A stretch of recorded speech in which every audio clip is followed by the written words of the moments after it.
In the previous class, we have studied about archaeological sources, which includes monuments, buildings, inscriptions, coins, paintings, and sculptures. In this class, we are going to study about the literary sources of medieval period.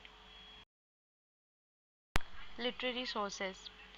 Much of our understanding of the medieval period of Indian history comes from a plethora of written sources.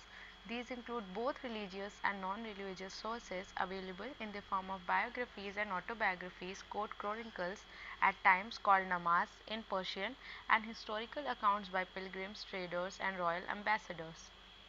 Medieval period जो है Indian history का ये ज़्यादातर जो हमें समझ में जो आया वो जो रिटन सोर्सेज हमें लार्ज क्वांटिटी मिले उसकी बेसिस पे समझ में आया। इन रिटन सोर्सेज में रिलीजियस और नॉन रिलीजियस दोनों तरीके के सोर्सेज अवेलेबल थे, जो कि बायोग्राफी, ऑटोबायोग्राफी, क्रोट क्रॉनिकल्स और हिस्टोरिकल अकाउंट जो कि पिलग्रिम्स, ट्रेडर्स और रॉयल एम्बेसडर्स द्वारा दिए गए थे, इनके फॉर्म में हमें मिला था।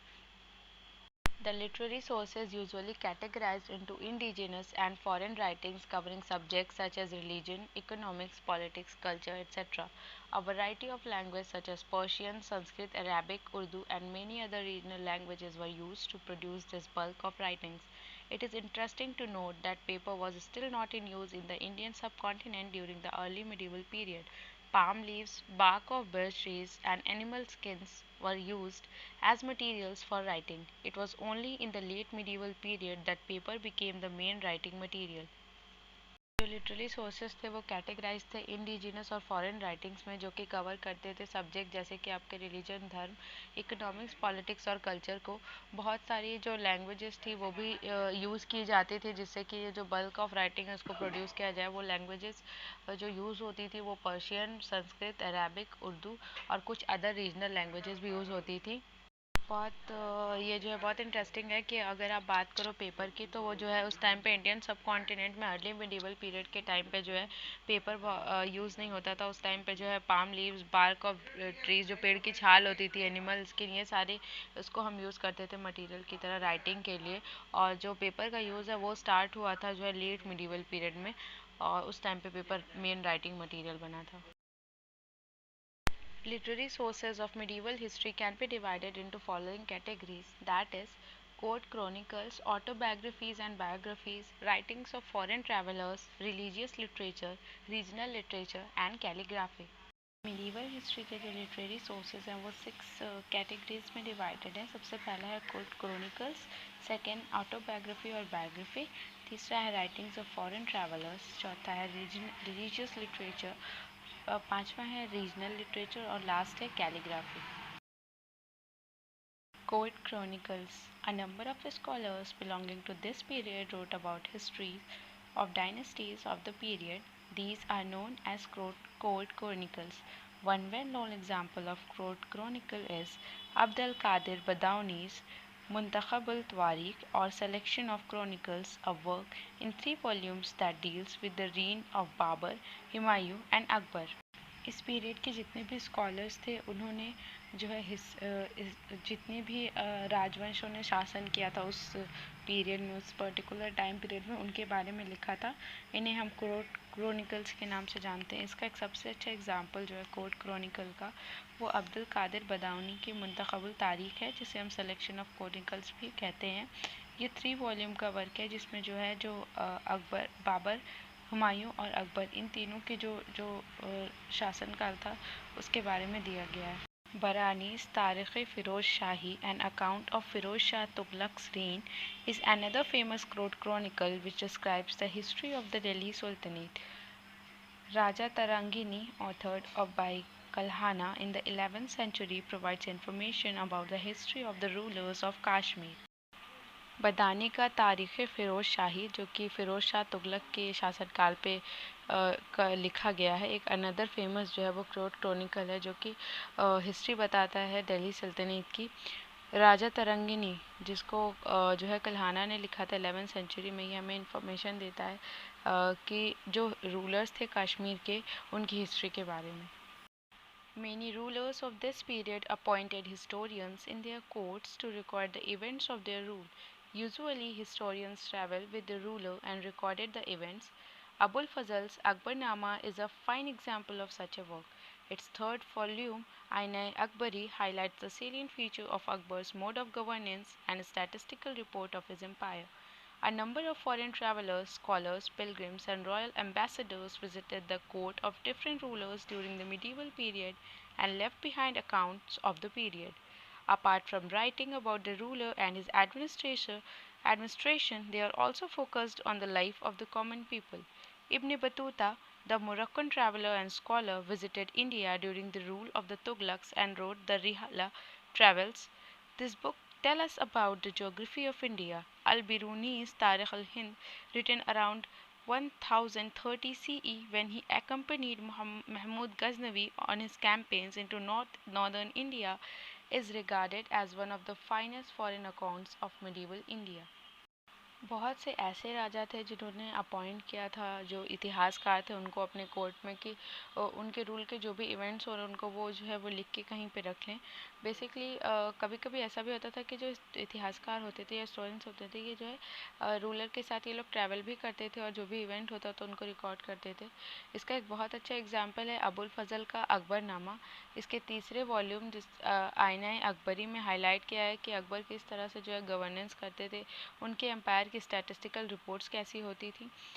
कुछ फॉरेन ट्रैवलर, स्कॉलर्स और पिलग्रिम्स, रॉयल एम्बेसडर भी जो है कोर्ट्स जाया करते थे। अलग अलग जो है जो डिफरेंट डिफरेंट रूलर्स होते थे उनके कोर्ट में जाते थे मिडीवल पीरियड के टाइम पे, और फिर उसके बाद जो है वहाँ से वो अकाउंट्स जो वहाँ का था उस पीरियड का वो लेकर के आते थे।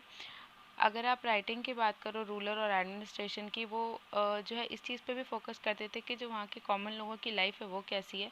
इब्न बतूता जो कि एक मोरक्कन ट्रैवलर और स्कॉलर थे, उन्होंने इंडिया पर विज़िट किया था जब तुगलक्स का रूल चल रहा था, और उन्होंने एक रिहला लिखा था, ट्रैवल्स। ठीक है, ये बुक जो हमें बताती है कि इंडिया की एक्चुअली में जोग्राफ़ी क्या है।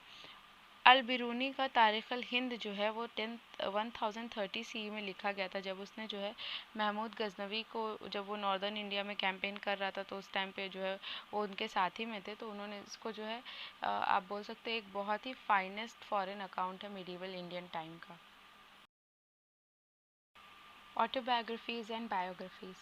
Biographies including Prithviraj Raso by Chand Bardai and Humayunama by Gulbadan Begum, as well as autobiographies such as Babur's Baburnama, also known as Tuzuk-e Babri in Turkish, and Jahangir Tuzuk-e Jahangiri in Persian, were written during this period.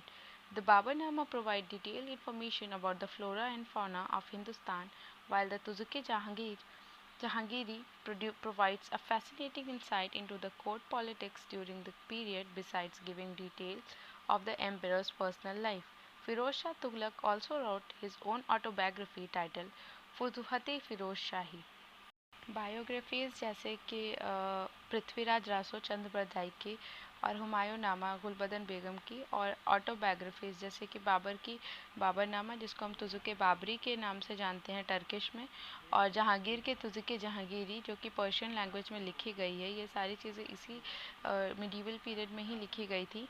Baburnama जो है पूरी detail information बताता है वहाँ की plant life की और animal life की, हिंदुस्तान के उस टाइम पे क्या था। और जो तुजुक जहांगीरी है ये हमें एक जो है कोर्ट के अंदर की जो पॉलिटिक्स होती थी उसके बारे में बताता है, और साथ ही साथ एम्परर की पर्सनल लाइफ के भी बारे में बताता है। फिरोज शाह तुगलक ने अपनी ऑटोबायोग्राफी लिखी थी जिसका नाम था फुतूहत-ए फिरोज शाही। Writings of foreign travelers. The writings of many European travelers like Duarte Barbosa and Domingo Paes of Portugal, Ralph Fitch, William Hawkins, and Sir Thomas Roe of England, Niccolo Conti, Niccolò Munocchi of Italy, Bernier and Tavernier of France also serve as valuable sources for the history of the medieval period. Athanasius Nikitin's visit to India is described in his book The Journey Beyond Three Seas.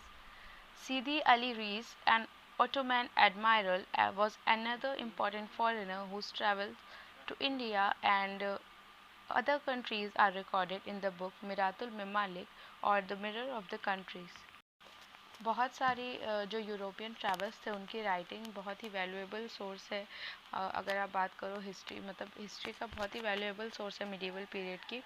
In European travels में Duarte बरबोसा, Domingo Paes जो कि पोर्टुगाल से थे, Ralph Fitch, William Hawkins और sir Thomas Roe जो England से थे, Niccolo कॉन्टी and निकोलाउ मनुक्की ये इटली से थे, और बर्नियर और टेवर्नियर जो है वो फ्रांस से थे। इन्होंने जितनी भी राइटिंग्स, इनकी जो भी राइटिंग्स थी, ये बहुत ही वैल्यूएबल सोर्स है हिस्ट्री के लिए मिडीवल पीरियड की। थेनेसियस निकिटेंस जो कि एक अनदर फॉरेन ट्रैवलर था, वो जब इंडिया आया था तो उसने जो है अपने इंडिया ट्रैवल को एक अपनी बुक में डिस्क्राइब किया था। उसकी बुक का नाम था the journey beyond 3 seas. Sidi Ali Reis एक ऑटोमन एडमायरल था, एक अनदर इम्पॉर्टेंट फॉरेनर था जिसने इंडिया को ट्रैवल किया था, इंडिया आया था और उसने जो है अदर कंट्रीज़ में भी ट्रैवल किया था। उसने ये सारी चीज़ें जो है एक बुक में रिकॉर्ड की थी जिसका नाम था मिरातुल ममालिक, और जिसे हम मिरर ऑफ कंट्रीज़ के नाम से भी जानते हैं। Religious literature. The medieval period of Indian history was also the period of the Bhakti and Sufi movements which spread across the subcontinent and contributed to some fundamental changes in the social and cultural outlook of people at large. The saints and sages associated with these movements composed poems, songs, dohas, etc. in the local languages, which are a reflection on the period during which they wrote. During this period, the religious texts Ramayana and Mahabharata were translated into regional languages. Medieval period जो था Indian history का, ये बहुत ही important period है। अगर हम भक्ति और सूफी मूवमेंट्स की बात करें, जो इस टाइम पे जो भक्ति और सूफी मूवमेंट्स पूरे सब कॉन्टिनेंट में फैल गए थे और इन्होंने बहुत ज़्यादा कंट्रीब्यूट किया था फंडामेंटल चेंजेस पे, जो कि सोशल और कल्चरल जो लोगों का था पहले, वो बहुत ज़्यादा उस पर उन्होंने इम्पैक्ट डाला था। जो संत और जो साधु थे उन्होंने ये सारे जो है वो इस मूवमेंट से एसोसिएटेड थे। पोएम्स, सॉन्ग और दोहाज वगैरह लिखते थे लोकल लैंग्वेजेस में, जो कि रिफ्लेक्ट करते हैं कि उस टाइम पे वो जो है वो टाइम पीरियड था कैसा, जिस तरीके से उन्होंने लिखा हुआ है। इसी टाइम पीरियड में जो है जो रिलीजियस टेक्स्ट है जैसे रामायण और महाभारत, इसको जो है रीजनल लैंग्वेजेस में ट्रांसलेट किया गया। Regional literature. Regional literature of the period was highly acclaimed in the form of stories, poems, and dramas such as Jayadeva's Gita Govinda and Chandabardai's Prithviraj Rasu.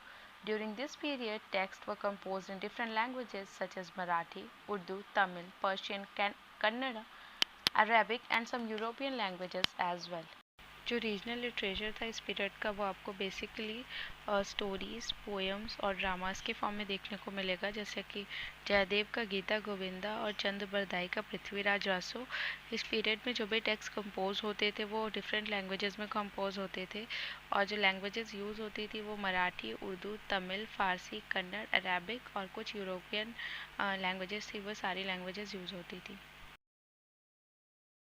Calligraphy. Calligraphy is basically the art of writing alphabets in an artistic manner. It was a common feature of the manuscripts written during the medieval period of Indian history. Floral and geometric motifs were used to decorate books and monuments of the period. Although the knowledge of calligraphy had already existed in India, it was only with the Persian influence that a distinctive style emerged. Calligraphy एक art है जिसमें हम जो alphabets होते हैं उसको artistic manner में right करते हैं। ये एक कॉमन फीचर है मैन्युस्क्रिप्ट्स का, जो कि मिडीवल पीरियड जो था इंडियन हिस्ट्री का उसके टाइम पे लिखे जाते थे। फ्लोरल और ज्योमेट्रिक मोटिव्स जो होते थे वो बुक को डेकोरेट और मॉन्यूमेंट्स को डेकोरेट करने के लिए यूज़ करते थे। बेसिकली अगर आप बात करो तो जो कैलीग्राफी की नॉलेज थी वो इंडिया में ऑलरेडी एग्जिस्ट करती थी, बट जब पर्शियन इन्फ्लुएंस आया तो उससे एक नई तरीके की जो स्टाइल थी वो इमर्ज हो गई थी। Archival record. Apart from various literary sources discussed, government documents or archives in the form of royal firmans or decrees issued by rulers, treaties or agreements between different kings, chronicles of court, and records of revenue also serve as important source of information for this period. They throw light on the administrative policies and the political system of the kingdoms.